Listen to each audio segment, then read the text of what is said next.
Should we wait for Dale to come back before we start our predictions, or should we crack on and then he can join at the end? He can do them last. Go on. The first game's Palace and Newcastle, mate. I don't think he's going to be gutted if we gloss over this quickly. I know, yeah. Very, very good point. So, Palace Newcastle is our Friday night delight. Yep. The fucking roll of the eyes. You're not looking at goals galore here, are you? No. It's not going to be a high scorer. If you want to know the previous 5 results between them, 1-0 Palace, 1-0 Newcastle, 1-0 Palace, 0-0, 1-1. That dates back to 2018, last 5 games. Christ. I'm going to say 1-0 to Palace. I was expecting you to go 3-0. It'd be a 7-7, that. There's been no goals in this one. 5-0. Yeah. I haven't got much to add in terms of preview analysis for this game. I think it's going to continue this tradition of very low scoring. I'm going to go, I'm going to go 0-0.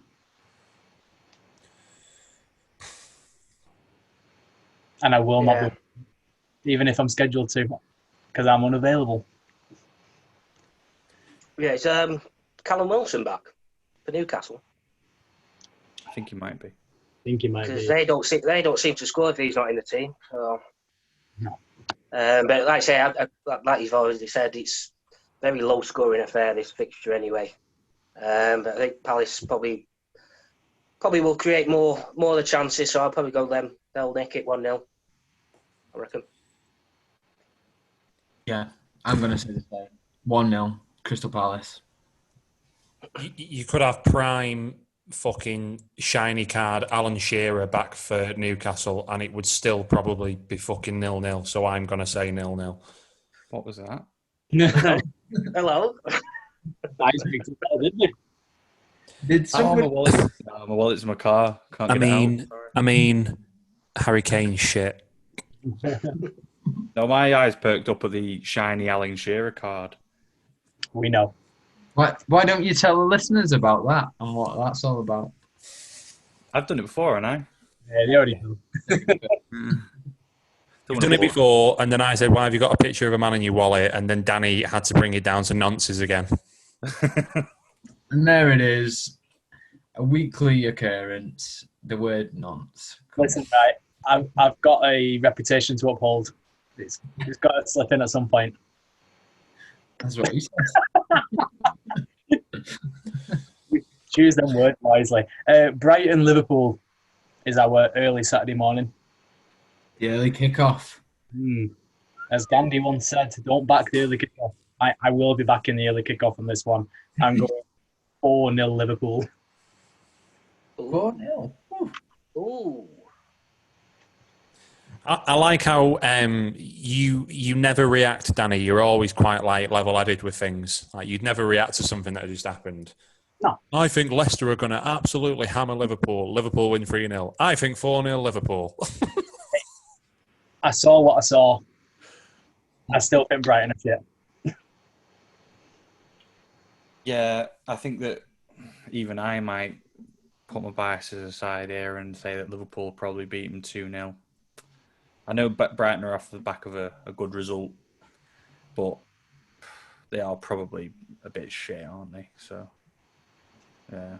Liverpool may have been up for it against Leicester because of all the critics expecting writing them off, and they might come back down to earth again with a midweek game tomorrow night. Then they go again on Saturday. Could make it a bit closer, but they might just nick it. I'm going to change my mind 2-1, I think, to Liverpool, obviously, not just 2-0. I think Brighton might get one. Yeah, I'm going to drop mine down a peg, actually. I'm going 3-0 Liverpool. No, I'd like to write this with a pen, not a fucking pencil with an eraser. Jesus Christ. No, Jesus Christ, you're going to need a sheet of paper. You get them blue ones that rub out pen. No, you're just living in the Matrix, you like. Yeah, I'm probably going to agree with Lee's prediction. 2-1 Liverpool. I think I've seen something like Liverpool have won all 8 games against Brighton, and I just think with the the midweek game and the early kick-off on Saturday might have a bit of an effect, but I still expect Liverpool to take 3 points there. So, 2-1. I'm going to go one better and say 3-1 Liverpool. I think it'll be a bit more convincing. I mean, Brighton weren't going to get anything out of this game anyway, but it's going to be even more difficult because they're missing arguably their best player of the season, which is Lamptey now, aren't they? Is he out for one game or is he out for 3? One. It's 1 because it was 2. 1, I think, yeah. Just the 1. Yeah, I agree with you boys. I think it's going to be because your small squad size because of injuries and exploits in midweek because of Champions League. I think it's going to be a pedestrian 2-0. We'll look forward to that one then. City Burnley. City and Burnley. This could go one of two ways. This could be City continuing to struggle and Burnley making it really horrible and scrappy for them, or City taking out their anger and frustrations of past matches against Burnley team who are not very good at travelling and absolutely pan them 4-0. So I'm going to say it's the latter, 4-0 City. Yeah, I think the last 6 games? 24-2, I think the aggregate score is.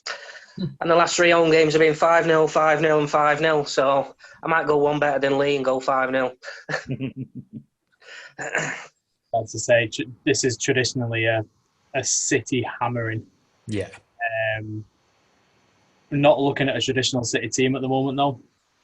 So I'll drop a couple. I'll go 3-0 City. Yeah, I'll agree with that. 3-0 City. Nothing to build upon other than the fact that it is notoriously a good game for City. They score a lot of goals against Burnley, and I expect it to be the same this weekend. I'm going to say 3-1. I think they'll hammer a few. I think they'll find the groove a bit, City, but they're just looking a bit shaky at the back, aren't they? So I think Burnley might take advantage of a set piece or something like that. Yeah, potential that. Josh. Could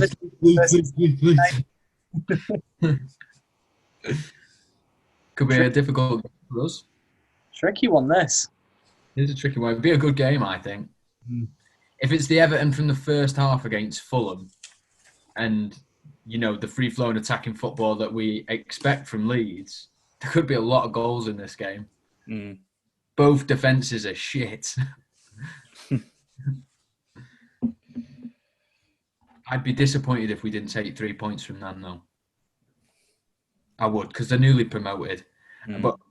But Everton notoriously do drop points to the newly promoted sides. So I'm going to say 2-2. Desmond. Mm-hmm. I'm going to say, I'm kind of along the same lines as you there, Josh. I reckon that Leeds may see teams like Everton as targets for who they want to pick points up against. I don't want to go as far as saying that they'll win, so I'll probably say I would probably say 2-2 as well. Interesting. I like it. Yeah. I don't think Everton have kept a clean sheet at home yet, have they, so far this season? I think Tottenham, first game, 1-0. Was that away? Could have been away, actually. Yeah. That's the only clean sheet I can think of. Yeah, and I think Leeds may have scored in every game away from home, if I'm right. So I think Everton win 2-1. Just. I'm struggling, I don't know where this goes. I'm not. I don't want to feel like I'm joining the bandwagon, but I'm going to join the bandwagon. I'm going to go for a 2-2. I think Leeds are going to cause you some issues, But like you said, Josh, it all really depends on what Everton turns up, whether it's the first half team or the second half team that was against Fulham. It might be a tale of two halves. We might start really well, maybe go 2-0 up, and then second half completely fold and they get two back. Yeah, it could be that bad for me. Yeah. I think yous are going to give Leeds an absolute hiding this weekend.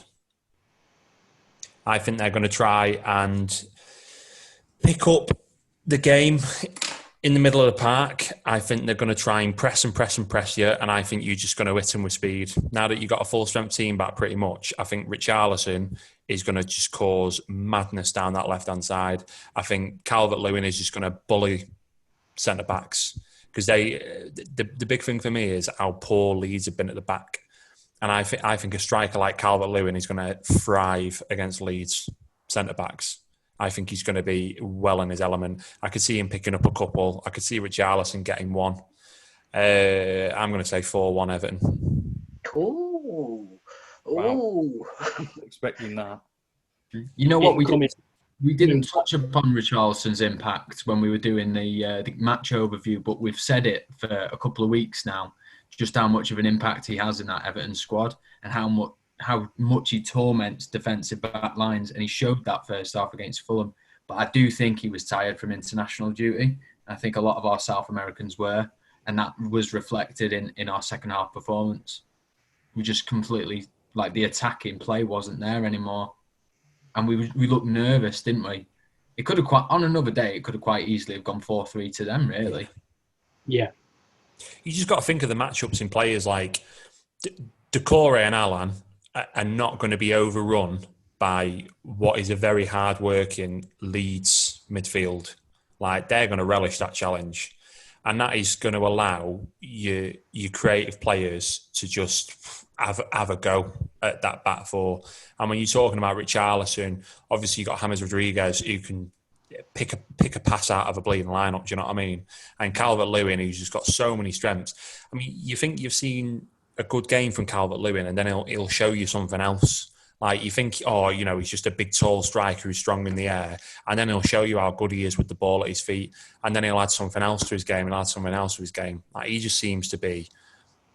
If Kane's not the best striker in the country at the moment, it's DCL. I think he's by far your best player. I just think they're going to have a field day this weekend. I really do. I didn't want to say that earlier on because... Obviously, I just look incredibly biased, but I do think from a footballing point of view, for a striker, the way that he holds the ball up, the way that he passes the ball, off the ball, is prolific in front of goal this season. Is there anything that he isn't doing that you don't expect from a striker? He's incredible in the air. He is one of the most complete strikers in the league at the moment. Him and Kane... Imagine that England... This is why I don't understand England aren't scoring goals. If you've got Kane and Calvert-Lewin, why don't you play them fucking together? Yeah. Just imagine them two. Imagine DCL taking the ball down and laying it off for Kane, or vice versa, because he does it for Son anyway on a weekly basis. How many assists has Kane got? I think he's the top assister this year already, isn't he? Yeah. 8. I think... England's problem, though, is they need someone quick running in behind, don't they? I think that's... If you play 3, unless you would play 4-1, 4-2-3, or whatever, 2 up front. I don't even mind playing a 4-4-2. Let's go proper British. Play 4-4-2. It depends who you play, because sometimes speed works, but against France's back line, for instance, you're not going to beat them with players running in behind. You probably would have more success having 2 focal points up front, like a Kane and a DCL, where they're going to win battles in other areas, they're going to win battles in the air. Kane as well, the game against City the other day, they were highlighting this on Monday Night Football. The lad is just a pest. He is all over the pitch. And when they needed him to break up play and just slow the game down, he was all over the place. He was tussling players. He was winning fouls. He was giving fouls away. He's just developed his game so much this season. He's fucking class, Kane, I think now. Yeah, he is. I think the way that football is at the moment, like your Lewandowski, your Kane, your DCL, that is the generation of striker that is going to thrive at the moment. They're not the fastest like strikers, but I don't think they need to be. They're all athletes. They're all strong. They're all big, imposing figures. It's not like your typical target man from back in the day, your Lambert or your Grant Holt. It's not one of those. Grant Great Holt. shout, that Grant Holt, wasn't it? How dare you? Me too. But Ricky they are Lambert. still big target players. They are the likes that are going to get up and win headers, control the ball, take it down, turn on a sixpence and bang it in the bottom corner. We've seen Kane do it for years. That's why he's so successful. Listen, DCL's no slouch. Oh, he has got a bit of pace about him, but he's not the fastest. No. He's just an athlete. Like, he's got good yardage on his run, like big, big, long strides. That's what it is. He has got everything. Fair. I So would you be went- surprised if we don't see a big club come in and try and snap for him at the end of the season. Maybe even you. He's been linked with us before, hasn't he? Yeah, and I just think if Cavani doesn't, if that doesn't get extended, then he might be the perfect fit for you. We'll talk about Cavani in a minute because I was very impressed with him tonight against Istanbul. So we'll talk about Cavani in a second. But moving to the final game on Saturday, West Bromwich Albion versus Sheffield United. The only two teams to not pick up a win. Are we going to see one of these two finally pick up 3 points? Yes, I think we will. I think that West Brom will be buoyed by their performance against United, and I think they'll win because Sheffield, not only are they not at home, but they're also terrible and they've got no one to score goals. So I think it'll be 2-0 West Brom. I really think that's the game where both teams know that that's it. They need that win. They need that result. So, yeah, I would say West Brom would pick up their first 3 points of the season there, and perhaps Mitrovic will maybe get himself a goal. He'll get himself a goal. I was going to say, who? Oh, sorry, I'm thinking for. It's been a long day. I think Luckman is going to score an absolute peach for West Bromwich Albion this week. Maybe I just a hate him that Panenka. much that I don't pay attention to who plays for him. I'm with you, Lee. I think West Brom, even though they've just taken 2 defeats, I think they can be very happy with how they've played in them defeats.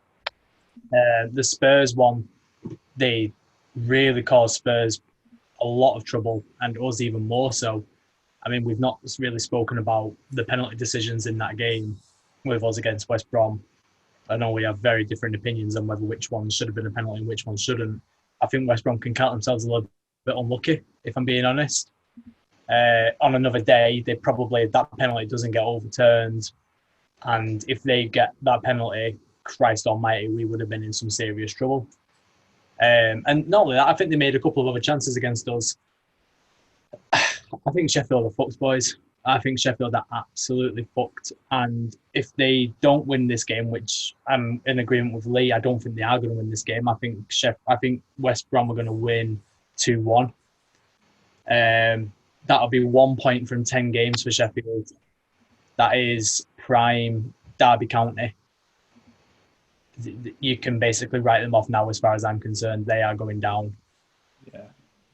I mean, and I expected a collapse, and Chris, me and you had this bet at the start of the season, and I expected a Sheffield collapse, but I didn't. I don't think anyone expected this. This is weird. This is really, really weird to see a team go from, what did they finish last season? 9th, was it? It was 6th for a lot of the season, to then 1 point out of a possible 30. It's poor. It's really, really poor. There's 3 things that have hit Sheffield United hard. The first one's the obvious one, which is injuries. The second is the the start of the season that they've had, because the fixtures have not been kind to them at all.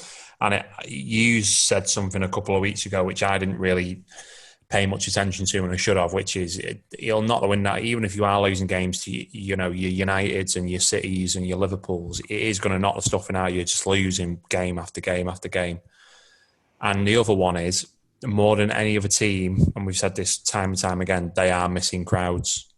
I think you're going to see a significant, even if it's only 4,000, you're going to see a significant upturn in Sheffield United's form, especially at home. Once you start getting crowds back in, you get a bit of noise behind them. Having said that, there's not really much to pick between West Brom and Sheffield United, because they have both just been dreadful this season. So I think you have to go with what's on paper. And on paper, I think Sheffield United got the better team, regardless of injuries. So I'm going to say 1-0 Sheffield United.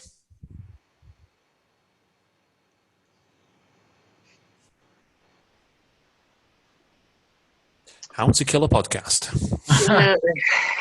It's a difficult one, I think, because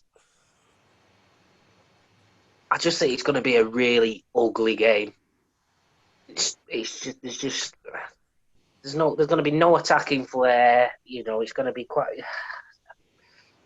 It doesn't scream goals, does it? Really? But I might be edging towards you, Chris. I've been saying for a few podcasts, Sheffield United have been a bit unlucky. There's only so long I can keep going on with that, but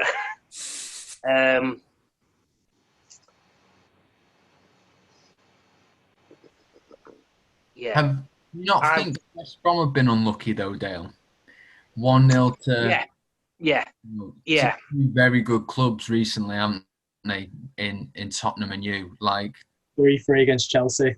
very. Well, that's it. In terms of league positions, you know, there's not much in it. But in terms of performances, you'd probably argue West Brom have probably deserved more as well, with, like you say, with the performance against us, and you got the draw against Chelsea and that. But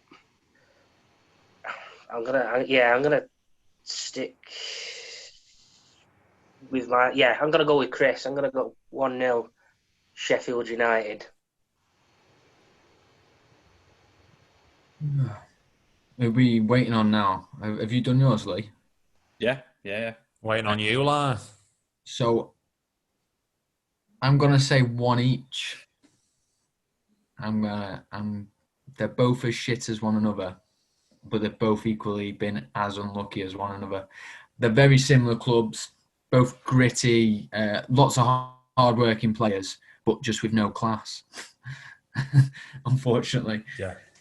And that is both clubs in a nutshell. Very hard-working clubs, just no quality. Yeah. So, yeah, I'm going to say 1-1. For Desmond? I think the thing is as well, I think we all just feel really sorry for Sheffield. I think we all have this nice, appreciation for what they did last season. And it is sad seeing a club that is predominantly, they are loved by their fans. Them fans over at Sheffield United would die for that football club. And like you said, I'm in complete agreement with you, Chris. I think if they can get 4,000 back in come December, I mean, obviously we don't know what the tier lists are going to be like yet, but say, for example, they are in tier 1 and they get 4K back in, it's going to help them a lot. But they're halfway through playing everyone, a quarter of the season done with 1 point. They need to get at least another 39 to survive. We're starting to see, as unpredictable as the league is at the top, we're pretty much, I think we're all agreed that there's 4 teams that are pretty much the dead set ones to go down. It's going to be 3 of the 4. And the 4 are Fulham, West Brom, Sheffield United and Burnley. And it's who can escape out of those 4. And I just do think that Sheffield United have got enough about them to be the better of those 4. I don't think any of the other 3 teams are doing anything for me to persuade me that they're going to survive. Particularly Burnley, which is surprising, isn't it? Because Burnley were good last season. But yeah, you just hit the nail on the head. It is just depressing, and I do feel for the fans because you've got some good fans. Sheffield United, they don't deserve the shit luck they seem to be getting at the moment. Oh, do you know what, Chris? Scribble mine out. 0-0, mate. I've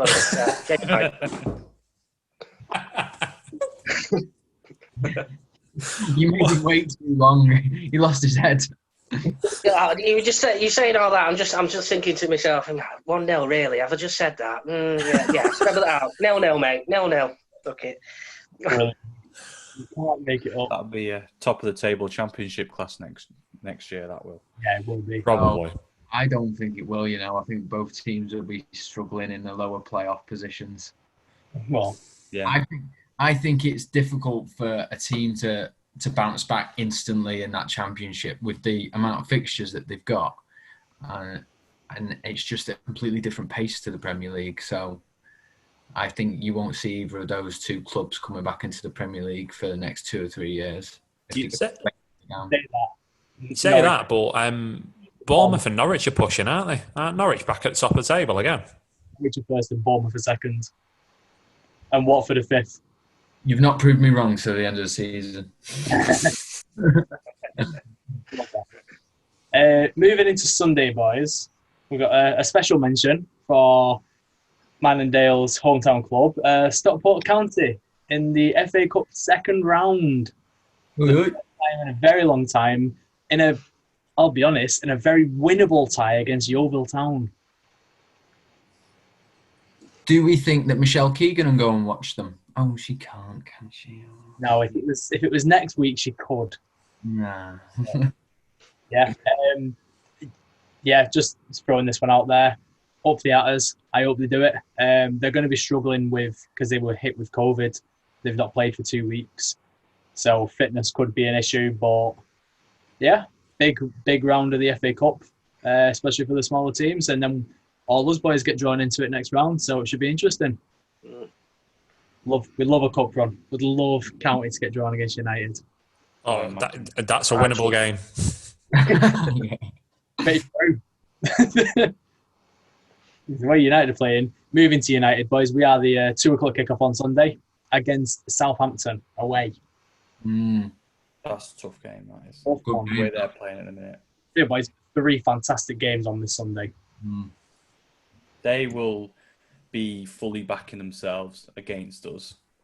After a midweek fixture, form... Well, then again, our away form has been better than our home form, but our form going into the game in the league, yeah, fine, we've won, but at what cost? Like, we've not been very good, so... But there's a big part of me that thinks, actually, if we play like we did tonight, play the team we did tonight, we'll have too much quality for Southampton. But then it's Southampton at home against Manchester United. Like, they'll be well up for it. I think it could possibly be the start of a period of misery, like, for Ollie. I've just got this feeling that he's going to have another one of those runs where this time next month we're going to be saying one more game till he's sacked. So, I mean, we've got Southampton away, then we've got Leipzig, I think, haven't we? Then PSG first. Then we've got West Ham away. Then it's the derby against City. Then it's Sheffield away. So we could go into the game against Sheffield away with very, very much with the prospect of one more loss and he's gone. So this could be 2-1 Southampton. Oof. It's just one of those feelings, where you think we had such a good result midweek. Just can't stand the idea of us going to Southampton, who are playing really well at the minute and have got our number. They always seem to get a good form against us. I've just looked at the last 5 fixtures and it's been 4 draws and 1 win for us. Very much bogey team territory at the moment in the modern day Premier League era.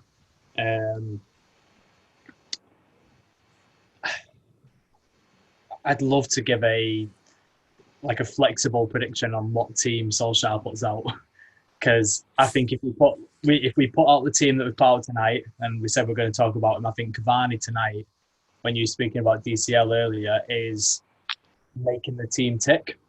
I think his work off the ball tonight was absolutely superb. The way he was linking up with Donny, with Bruno, Rashford and Martial slotting into the striker slots when he drops deep. There was even a point where they were counter-attacking and he was one of the defenders back. The guy's 33 years old and he's putting in more effort than almost everyone on the pitch.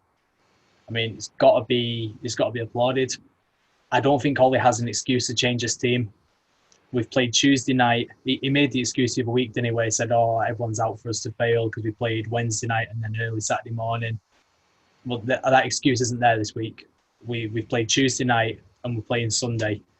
It's 5 days that now, where we've got a good time to rest, recover, get ourselves down to the South Coast. And if he plays that team, and I'm going to assume he is doing because you can't not, I am going to go for a 2-1 Manchester United win. Very likely. But I will not be surprised if he flips around and changes the team and we lose. Yeah. So my official prediction is that. But if he messes up that team, and do you know what? If he messes up that team and we lose, then he deserves to be on a tightrope again. Yeah, he does. And that's what they were saying on TalkSport tonight. They were saying that if we do well with the team tonight, or he changes things around and then we struggle, then he'll be under pressure. He should, and rightfully so, because it is him. I can just see it now. I can see like Luke Shaw being back from injury and he plays Luke Shaw and he puts Pogba in and then he plays like Martial down the middle with Dan James or Mata and Rashford either side. I can see it. I can literally see it. After the performance we put in tonight, I can see it coming. Yeah. I think I said it on the last podcast when it was, we are consistently inconsistent. And, as well, the scoreline, suggests it was one-way street tonight. But we just seem to, we're in and out at the minute, game by game. Just going on what Danny said there, 4 draws in the last 5. I think we're unbeaten in 9, 4 wins, 5 draws, I think. So it's not been too bad of a fixture for us in recent times, but I'd probably like to see him play Cavani though, just with the fact that Vestergaard at the back. I think that might be a bit of a battle. I think if he played Martial or anyone up top, I think they'll just get bullied. I think Cavani might just give him a bit of a problem or two. But that being said, I'm going to go for a draw. I'm going to go 2-2. Another Desmond.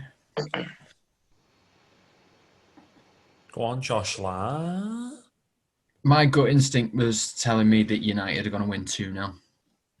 And I'm going to stick with my gut. I think that they've had a good run, Southampton. I think that it's time for their good run to come to an end against a good club. So I'm going to say 2-0 United. Apparently 2-0 United's fucking hilarious. Sorry, I've seen a fantastic meme from the Sevilla Twitter page.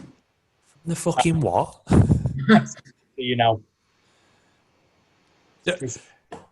know what? That reminds me of the other day when I saw a great meme on the CSKA Sofia page. Crack on with your predictions, lad. Right. You said, was it you before, Danny, that said they've been a bit of a bogey team for us in the past? Feels like they have been, yeah. Yeah, I can. It's always been, as a United fan, it's always been 2 teams for me, and the other one is Middlesbrough. I fucking hate Middlesbrough anyway, but when we play Middlesbrough, we just never seem to get a decent result. But Southampton, I mean, we've had poor performances against Southampton going back to when they were playing at the Dell. Yeah. I remember one of the very first games I remember as a United fan, when I was a kid, we got beat 1-0 in the Dell. That was a season before we won the treble, so I think it was 97-98, and we got beat 1-0 there. The Massimo Taibi fucking debacle. That was Southampton. We've had some right stinkers out against them over the years. Even to the last game against him, that 2-2 last season, where we should have won. 96 minute and conceding is just fucking horrendous. But all the signs are pointing towards Southampton giving us a difficult game this weekend, and I've just got it in my head that we are going to absolutely fucking paste them. 3-1 United. All the goals. I think Southampton are going to do what they usually do. They're going to be industrious. They're going to be horrible. They're going to be nasty. They're going to try and slow the game down and play it at their pace. I think they're going to try and press us. And I think Ollie is going to stick with a similar team like he had tonight. I think we're going to have a focal point up front. Whether that's Cavani, I don't know. I hope it is. He deserves it based on his performance tonight. And I think we're just going to tear him apart on the counter. You know he's going to change it. You just know he's going to change it. Oh, he's going to play Dan James up front, mate. Centrally, he's going to fucking make me look like a right dickhead. There's no way he's going to keep the same team. He just won't happen. He just doesn't happen. There was a great start a couple of weeks ago where 6 of our 9 Premier League goals came in the 62 minutes that Donny van der Beek was on the pitch, and once again, Donny van der Beek started today, and we looked phenomenal. Like the way he was dictating play, it's his 1-2 quick passing. I think I said it in the chat earlier. As much as I like him, I think in that free midfield, I would prefer McTominay over Fred. I think McTominay's got a better passing range. I think he's got a bit more grit, which I think we'll need against Southampton. I think we're going to need someone to put a tackle in. Someone to stop Chadham from dropping off deep, which he was doing against Wolves. I wouldn't mind Matic against Southampton. Yeah, I'd be alright with that as well. I think we do need a balance this weekend of your big physical players and your presences, like your Matiches, your McTominays, your Lindelofs, your Maguires. But we're going to have to hit them where it hurts. And where it hurts for Southampton is they are big and strong at the back. A little bit like us, but they are susceptible to speed. Yeah. It's going to be an interesting one. Yeah. It's going to be a very interesting one. It's going to be 0-0. Can't wait. Talking of interesting ones, the one after us, boys. First be third. Spurs, Chelsea against Spurs. This is both teams' chance to solidify themselves as a title contender. Mourinho going against his old club once again. We always know how this goes. I'm going to fire him right off the bat, and I'm going to go 1-0 Tottenham Hotspur. Ooh. Oh, straight in for the kill. It's both of their chances to prove that they can go on and win the league, which is why they're going to draw 1-1. Yeah. And I agree with that. Mark me down, 1-1. I think it's going to be very low scoring. We've all said 1 straight away. Watch Lee come in now. Kane shit. Fucking Bales and Myth. Chelsea 7-0. Nah, Lee would be like, oh, yeah, Kane shit. Not a great striker. 3-0 Spurs.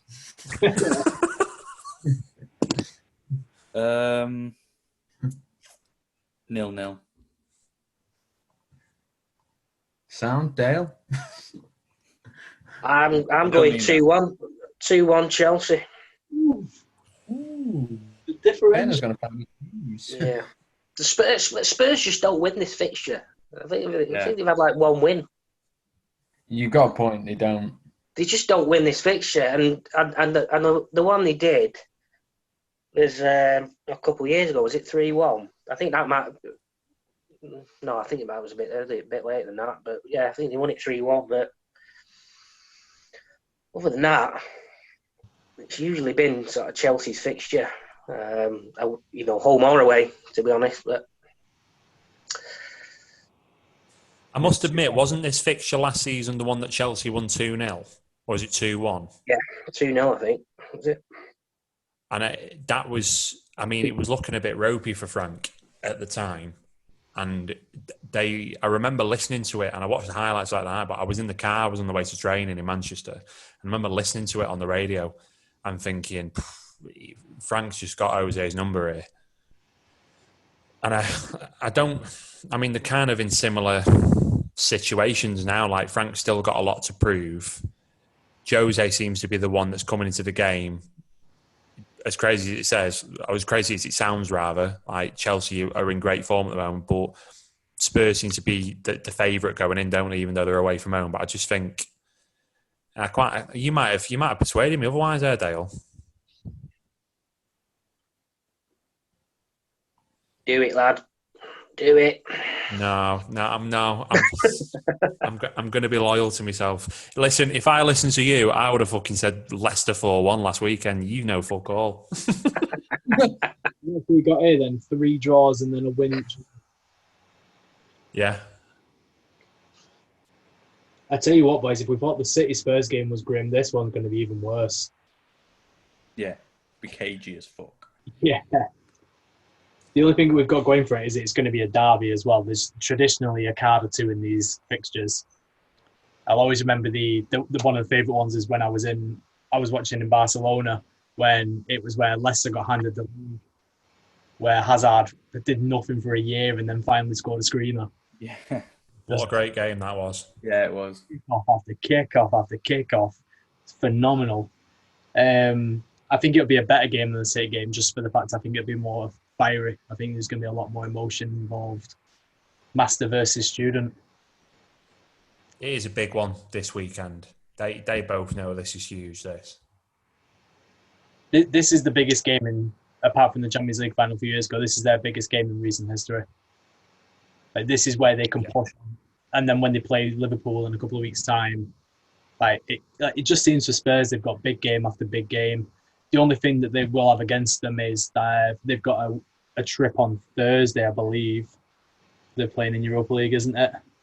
Like, they're at home against Ludogorets, so they don't have to travel, but they still are playing. And Chelsea have already played tonight. Like, they played in the early kickoff. They'll be back in London by now. They'll play the second string in that game. You'd hope so, wouldn't you? Yeah. You'd hope so. Ozzy knows what he's doing. Moving on then. Arsenal Wolves. 0-0.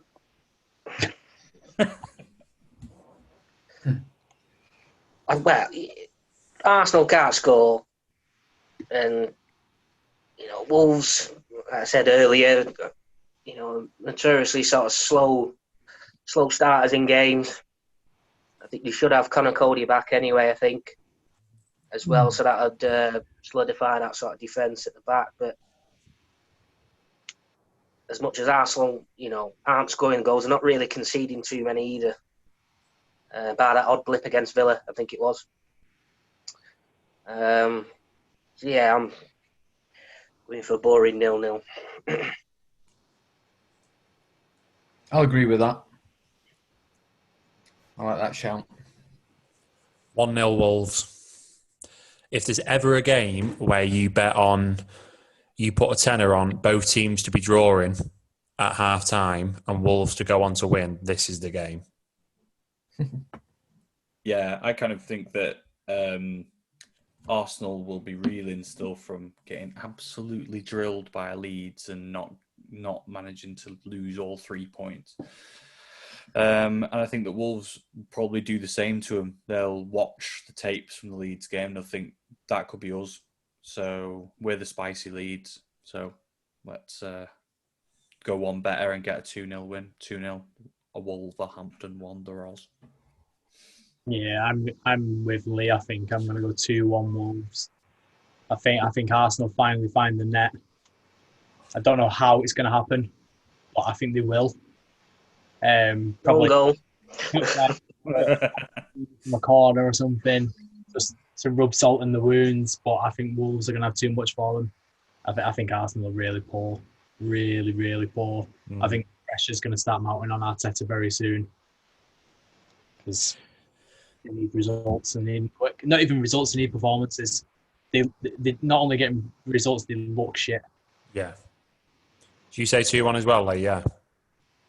2-0, I said. 2-0. If they lose this, which, Wolves is a difficult game, how much more time is Arteta going to get?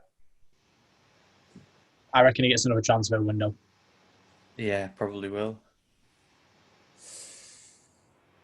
But I think he's been I don't think his transfers have been great, to be honest. I don't. Like, when you think about them, how much they spent on Pepe, what's he really done? No. But what's he added to the team, really? He's been a flop. Yeah, he has. He has been a flop. I think this Gabriel looks all right. Willian's a poor signing. I just, like Arsene Wenger brought in fucking class players, absolutely class players. If they've got any aspirations of ever being the Arsenal of old, the people they're bringing in at the moment aren't that calibre. And they've got money. They're a rich club. Like, they can compete financially. So, and they've got, die-hard fans that put a lot of money into that club. And this is why, if you watch like Arsenal TV or any of their like fan channels, that's why they get so sort of irate, and that's why they kick off, because they are good fans. They've got a really loyal fan base, and they put a lot of money into the club, and then they go and buy shit players. Yeah. And get a shit manager in. Yeah, I've gone there. He is a shit manager. What's he done? He was an understudy to a class manager, but that doesn't make him a class manager. You're right. I know, yeah, he's won 2 bits of silverware, but not silverware worth any merit by that club's standards. They're a club that used to fight for the Premier League against the best. Silverware. Can we stop saying 2 bits? They won the FA Cup, right? The Charity Shield doesn't count. Right, he's won the FA Cup. Right. Yeah, even Moisey won the Charity Shield, didn't he? So, Exactly. You can't ride this FA Cup win for a full season on the back of these performances. No, not at all. I just don't think that club looks like they're going to turn the corner anytime soon. And I don't even think they're in a transition now. I think they've gone through the stage where they could have had a transition. I think they've now, and we've said this week on week, they are just now an average club, a mid-table club, maybe slightly better. Well, Dale says it right. The shit. Yeah, they are. Arsenal are shit. Moving swiftly on, boys. We won't drag on forever now. Another team that are shit, and another shit time slot. 5 o'clock or 5:30 on a Monday. Fulham travel up to Leicester.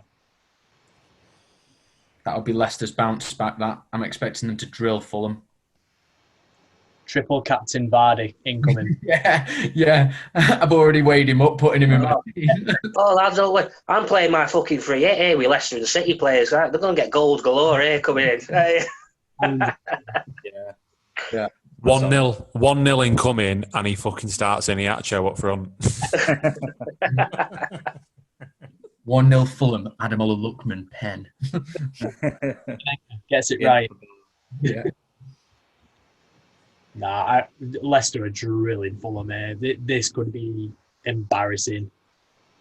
Yeah. I'm going 4-0. It is going to be like one of those sort of score lines, like your 4s, your 5s. We could be talking big numbers.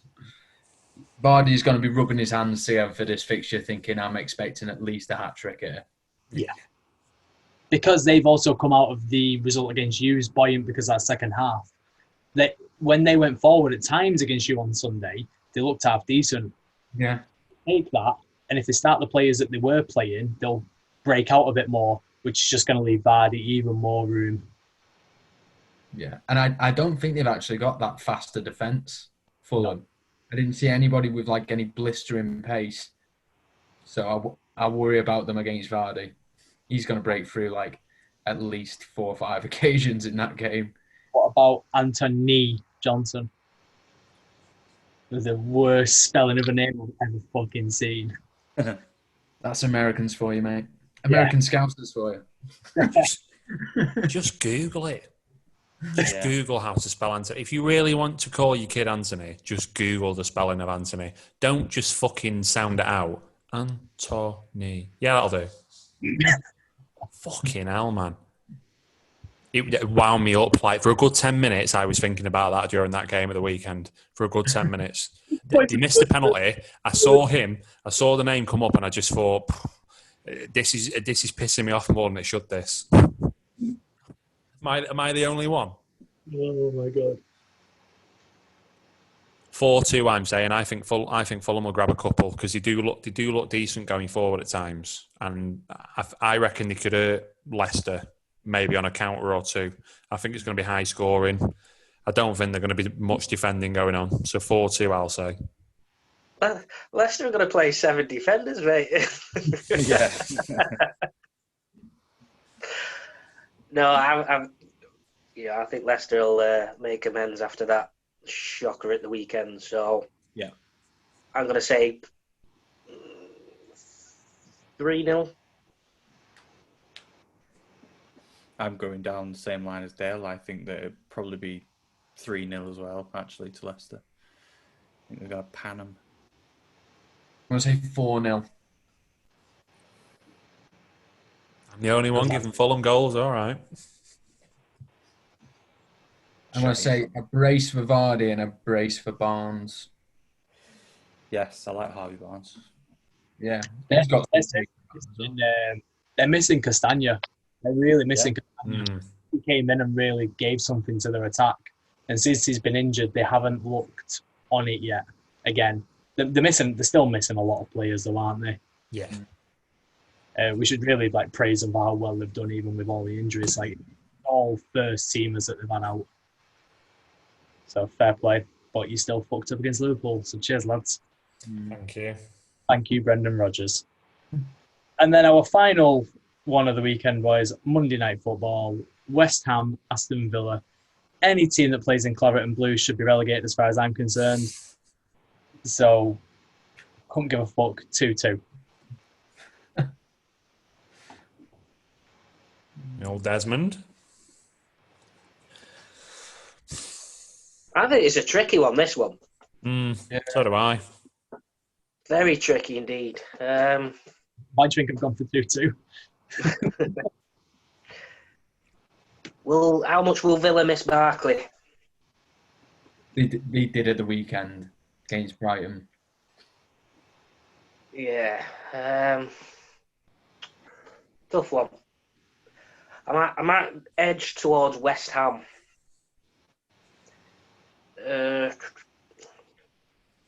Be a close one, I reckon. Yeah, 2-1. 2-1 to West Ham. I'm going to go down. West Ham have won their last 2. Sheffield United and Fulham. I know it's 2 clubs that are struggling at the bottom, but still have to win them, don't you? I said this about our result against Fulham at the weekend, and it goes for the same against you, against West Brom. Mourinho's Chelsea went and won the league off 1-0 wins. They weren't outstanding, but they were champions at the end of it. Do you think they give a shit about those 1-0 results? Or those games that they ground out where they didn't play particularly well? No. As long as you win, a win's a win. It's 3 points. Gets you the same result. So, I was disappointed in the second half performance of Everton, but just as you were disappointed with the performance against West Brom, but win's a win at the end of the day. We play for 3 points. We got 3 points. I'm going to go for... Sorry, I went off track there. I'm going to go for a 1-0 Aston Villa away win. Oh. It's going to be a mixed bag again, this, isn't it? Yeah. It's one of them fixtures, isn't it? It's either way. It's a tight one. I think that Villa are kind of on the way a little bit to being found out. I think they're going to miss Barkley. And I think that West Ham will probably just about scrape a 1-0 again.